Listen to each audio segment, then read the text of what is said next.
محمد کی غلامی کا نشہ کچھ اور ہوتا ہے، شراب معرفت کا ذائقہ کچھ اور ہوتا ہے۔ محمد کی غلامی کا نشہ کچھ اور ہوتا ہے، شراب معرفت کا ذائقہ کچھ اور ہوتا ہے۔ شراب معرفت کا ذائقہ کچھ اور ہوتا ہے۔ شہنشاہی کو ٹھوکر مار کر مخدوم سمنا نے بتا ڈالا فقیری کا مزہ کچھ اور ہوتا ہے۔ بتا ڈالا فقیری کا مزہ کچھ اور ہوتا ہے۔ اور ایک شاعر نے کہا تھا کہ صرف ڈالی ہی نہیں جڑ لے گا بہت مارے گا۔ ہاں شعر سنیے گا، صرف ڈالی ہی نہیں جڑ لے گا بہت مارے گا، دوڑا دوڑا کے پکڑ لے گا بہت مارے گا۔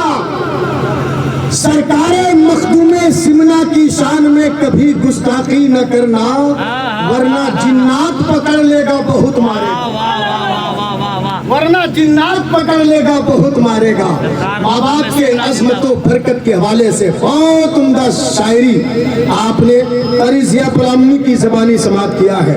ماشاءاللہ ایک دم آپ لوگ اطمینان ہو گئے کیا؟ تھک گئے؟ اب امام صاحب تشریف لا رہے ہیں، غلام اور مقتدی کیوں خاموش ہوگا؟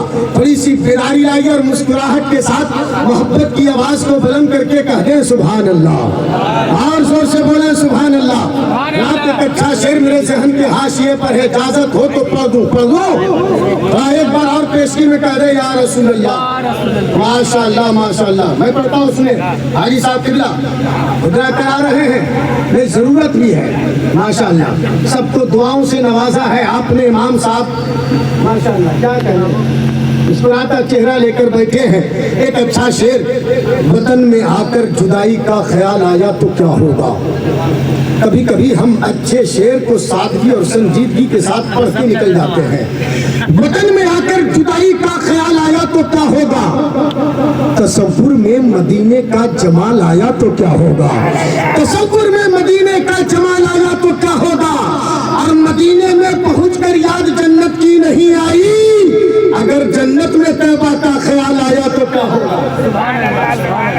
بابو دیکھیے گا، اچھا شعر پڑھ رہے ہیں، مدینے میں پہنچ کر یاد جنت کی نہیں آئی۔ سنو داماد صاحب یہاں تشریف رکھتے ہیں، داماد سے ایک بات یاد آئی، پڑھا لکھا داماد سسرال پہنچا، داماد بھی پڑھا لکھا تھا، سسر بھی پڑھا لکھا تھا۔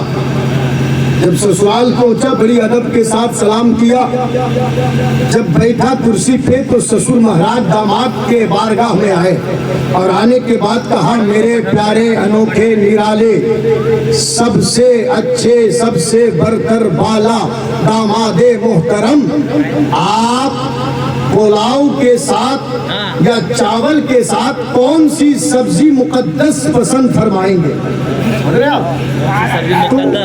ہاں سسر نے کہا کون سی سبزی مقدس پسند فرمائیں گے؟ پالک شریفہ کے ساتھ کی سبزی، یا ٹماٹر شریفہ کی چٹنی، یا آلو شریفہ کی بھنجی۔ تو داماد بھی پڑھا لکھا تھا، اس نے کہا کہ میرے پیارے انوکھے نرالے خسرے سسرے محترم، مجھ جیسا حقیر فقیر سراپا تقصیر اس ناچیز جاہل گمار کو ان مقدس سبزیوں کی ضرورت کیا ہے؟ گلی کوچوں میں دوڑنے والا آواروں کی طرح ایک بے حیا بے شرم مرغا ہی ذبح کر دیجیے۔ ماشاءاللہ آپ بیدار ہو گئے، آپ کے چہرے پر مسکراہٹ ہے، میرا صرف یہی مقصد ہے۔ ماشاءاللہ ماشاءاللہ، اللہ سلامت رکھے۔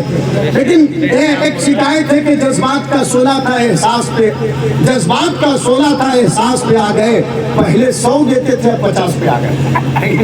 ماشاءاللہ تھوڑا سا مسکرا جائیے، آپ محبت سے بولیے سبحان اللہ۔ ہاں میں شعر پڑھ کر کے مکمل کروں اور امام صاحب کو آپ کے خوبصورت سماعتوں کے قالین پر ادب کے ساتھ کھڑا کر دوں، تاکہ اسلام و سنت اور حق و صداقت کے عظیم پیغام اور عظیم پیغام کے عظیم جملے آپ حضرات محسوس کریں گے۔ ماشاءاللہ میں پڑھتا ہوں، سنیے گا۔ وطن میں آ کر جدائی کا خیال آیا تو کیا ہوگا، تصور میں مدینے کا جمال آیا تو کیا ہوگا، مدینے میں